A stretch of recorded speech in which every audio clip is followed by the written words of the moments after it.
What's going on, everybody? Welcome to the SchuZ Show. Hope you guys are having a phenomenal day. So I gave you guys a little bit of preview of what to expect on this show today. It's just going to be a very quick show. I'm going to give you guys a fight preview of the fights going down this weekend.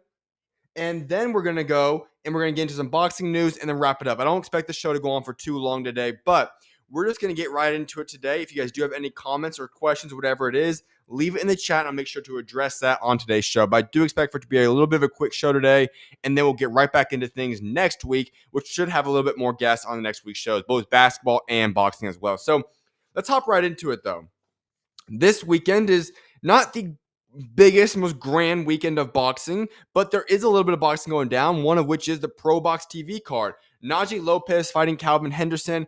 I like this fight. Remember, Najee Lopez was the man that was rumored to be fighting Artur Beterbiev on the November 22nd card. Instead, he's going to take this fight.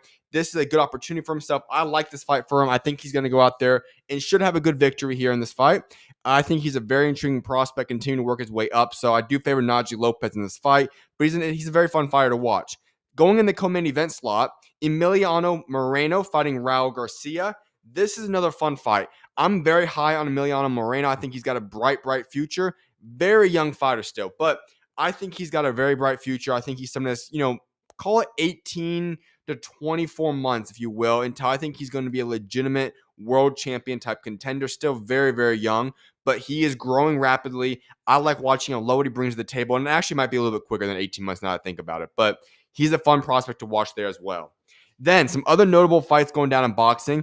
Ben Crocker will be fighting McComb in what should be a must-win fight for McComb. This should be a fun fight. See if he can go pull that victory out there.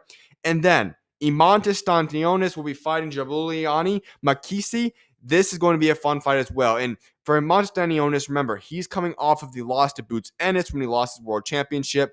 And with him being at 147, I'm just going to make this very clear. I do like Henderson Stanionis quite a lot. I think he will be world champion again at 147 for multiple reasons. First of all, I think Stanionis is actually a good fighter. Second of all, though, 147 is very weak. There's lots of opportunities and doors opening for a lot of guys at 147, where if he positions himself correctly, I think he can become a world champion once again. So he's going to be making his return back to the ring this weekend as well. That's what we do have in terms of fight previews. As I said, it's not a lot of fights going down this weekend, but there are some boxing fights that are going to be going down. Here's some boxing news, though. Boxing has now been banned in Ghana after tragic ring deaths. The NSA's sweeping suspension immediately halts 4 events scheduled through October 31st, and it has also frozen ongoing discussions to stage a bout for former unified heavyweight champion Anthony Joshua in Ghana. Now, this is shocking news right here. I've been saying, and I've been quite confident in saying this, that the January return date for Anthony Joshua was most likely going to be in Ghana for many facets. One of which was that Anthony Joshua has long dreamed of returning back to Africa and fighting a fight in Africa and going out there and doing so. Ghana seemed to be the place that was going to be funding it. They were putting a lot of money into boxing in recent months, the past year or so, I should even say. And all of a sudden, now there have been some deaths going down in the ring, but now all of a sudden, in a sweeping all of a sudden change the legislation, boxing has now been 100% banned in all of Ghana. No longer allowed to do it, which is interesting. Obviously, there has been a problem with death toll in 2025 in Ghana boxing. Obviously, you could give various factors and reasons as to why that's occurring, but still, it seems weird in terms of a timeline. You put a lot of money, and a lot of people are starting to fund it, trying to grow the sport of boxing in Ghana, hosting big opportunities, one of which is having one of the biggest names of the past generation of boxing go out to Ghana and fight. And in the midst of those discussions, not only do you end the discussion with Anthony Joshua, Eddie Hearn, and Matchroom, but you now decide to implement a new rule where you're not even going to have boxing whatsoever anymore. So very interesting there. Now, I don't know if this is going to be a permanent legislation change or if it is just going to be a suspension that's going to go for the foreseeable future. If they're obviously already taking out the Anthony Joshua fight, that would be going on through January. So lots of interesting moving pieces in this regard. But yes, out of the blue, out of no one expected it. All we knew was that there was supposed to be a mega fight going down in Ghana in 2026 in January. There is now, that's pretty much off the table. There's no more fights going down in Ghana. It's now been 100% banned as a sport in the country of Ghana, Africa. All right.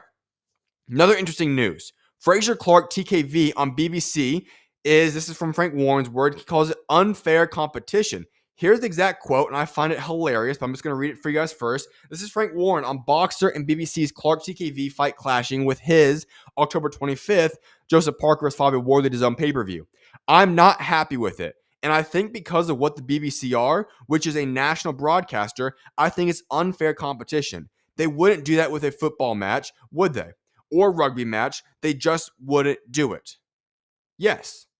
First part, I will be honest, I just bashed the entire situation for October 25th on last night's show where I said, why in the world are you having two notable British heavyweight fights in the same country going down around the same time on the same date? I bashed you. I think it's stupid on everybody's part involved by scheduling this whole situation. But here's number two that I find hilarious. All right. Boxer is interesting. I've given my thoughts on Ben Shalom, the way he's handled it. He landed the TV deal with BBC. Obviously, it is a national broadcasting system. It's going to put it on national television. And what I find hilarious about this is this.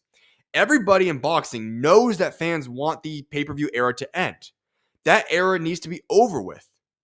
Plain and simple. And so Frank Warren, by admitting this right now, is pointing out the fact that, listen, when you allow people to watch boxing, that fight is honestly going to do better more times than not than the pay-per-view fight. And to begin with, Joseph Parker versus Fabio Wardley, while I love the idea of that fight, I think it's going to be a fun fight, it should not be for pay-per-view. I've been very bold on that. I think everybody knows that. It's a pathetic thing to go put that as a pay-per-view fight.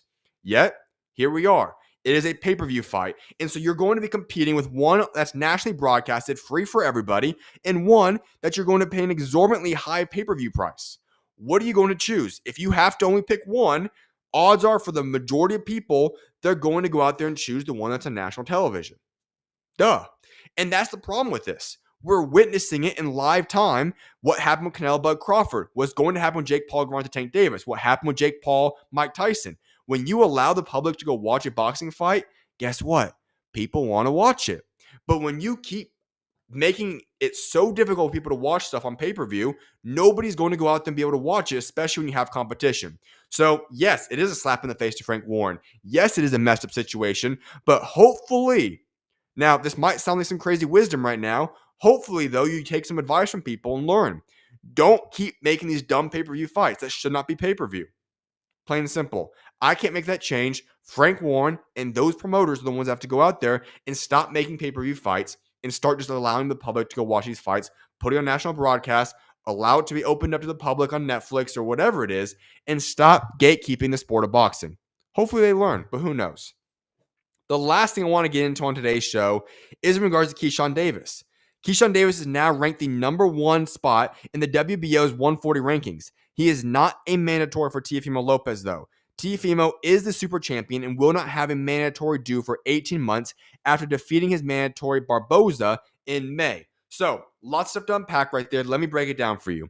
First and foremost, Keyshawn Davis. He's been hinting at and rumoring even that he might just go out there and retire from boxing. Who knows? But whatever the case may be, you have to understand this.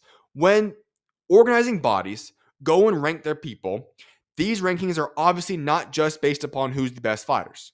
If that were, these rankings would suck. There's a lot of politics and business aspects that go on behind the scenes. That leads me to this point to think that Keyshawn Davis, being ranked number one by the WBO at 140 now, means that there has been discussions behind closed doors about his return to boxing at 140, which is interesting.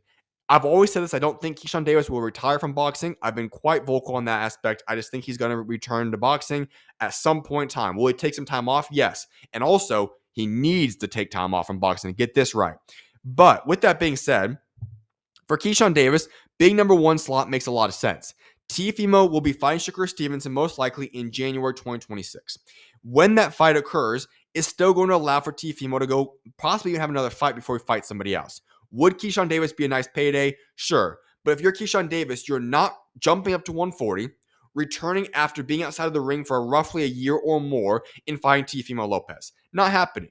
What I do see Keyshawn Davis doing is doing a tune-up or two, maybe even three, before possibly venturing out into fighting Teofimo Lopez. If he's in that mandatory spot, it could make a lot of sense to go out there and fight Teo. Now, remember though, here's another thing to point out there. Shakur made this statement a little bit ago where he said this: when I beat Teofimo Lopez, obviously speaking for Shakur Stevenson, he would then vacate the belt and allow Keyshawn to have the opportunity to go fight for it.